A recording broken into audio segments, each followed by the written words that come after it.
I'm hiding under a tent just outside our house.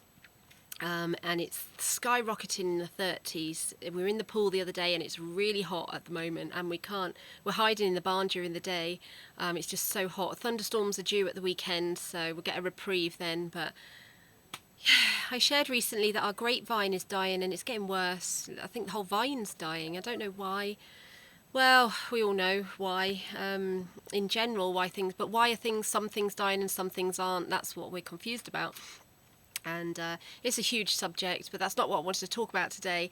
I've just been speaking to EDF on the phone. We've had loads of problems with our fuse box, our meter and things, and our electricity supply.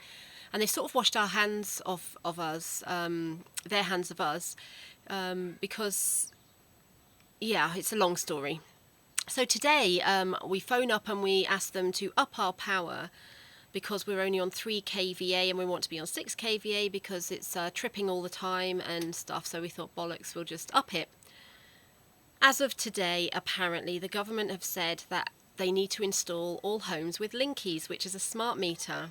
This is our meter now, if you can see. Now, when the technician came a few weeks ago, he didn't change the meter, but he changed the box because it was really old and corroded, and he changed the fuse. And we were really confused about all of that, but we sort of understand now. But now the lady on the phone is saying it's not her choice, obviously, but the government are saying that all the homes have to have these Linky smart meters. And now me and Roy are like, oh, here we go. Do you know, we know that we're not going down the route of this technocracy, is that the right word? We're not going to be buying into the digital system. And we're not giving our DNA to sign in for things. We don't have smartphones. We don't want a smart meter. We want to live off the grid eventually, but it takes a lot of effort and money to try and time to make the devices to get free energy, etc., which is sort of illegal anyway, isn't it, these days? Basically, we know these times are coming, but it's like coming to your doorstep now, and it's getting real. It's like, yeah, people say that we won't be able to afford insurances, our bills. Not us, just people in general.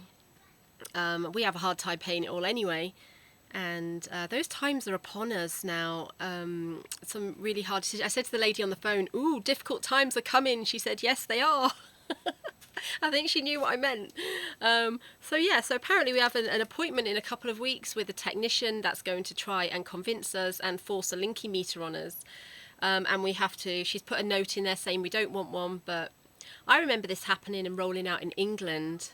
I'm not saying that France is going to do the same, but this is a worldwide thing or a European thing or whatever. In England, they went around and was installing smart meters on the outside of buildings illegally. Once a smart meter's been installed on your property, you're not allowed to take it off, that it's there. So you've got to really try to stop them putting it there in the first place. Now, the only problem we've got is our box is on the outside of our building. So the technicians were really nice last time. Let's hope we get the same guy and we don't have to convince him too much. But apparently, so we've got a lot of looking into the changes in the legal thing. Just because it's obligatory or mandatory, it doesn't mean it's legally necessary. It's a trick of words. So we've got to look into the actual law of it. In France, the law's a bit funny anyway. Not everything is set in stone, but we don't speak well enough French to have an argument with somebody and put our points across. So we've got a lot of digging to do. So that's what EDF have said apparently now. I don't know who would be interested in this information. Surely a lot of people. So yeah, anyway, on a good note, food-wise, we've been canning all of our food that we've been getting from the garden. So the things that have been thriving, the carrots, the beans, potatoes, that sort of stuff. And so we're getting there, but we know these times are coming. It's just really weird when it sort of comes up and you're like, oh, okay, here we go. What would we do if we didn't have electricity? Because we're not having one of those bloody Linkies. Anyway, have a lovely day. My face is about melting off now, so that's my time out here. I've got to go back inside. All right, lots of love. Bye.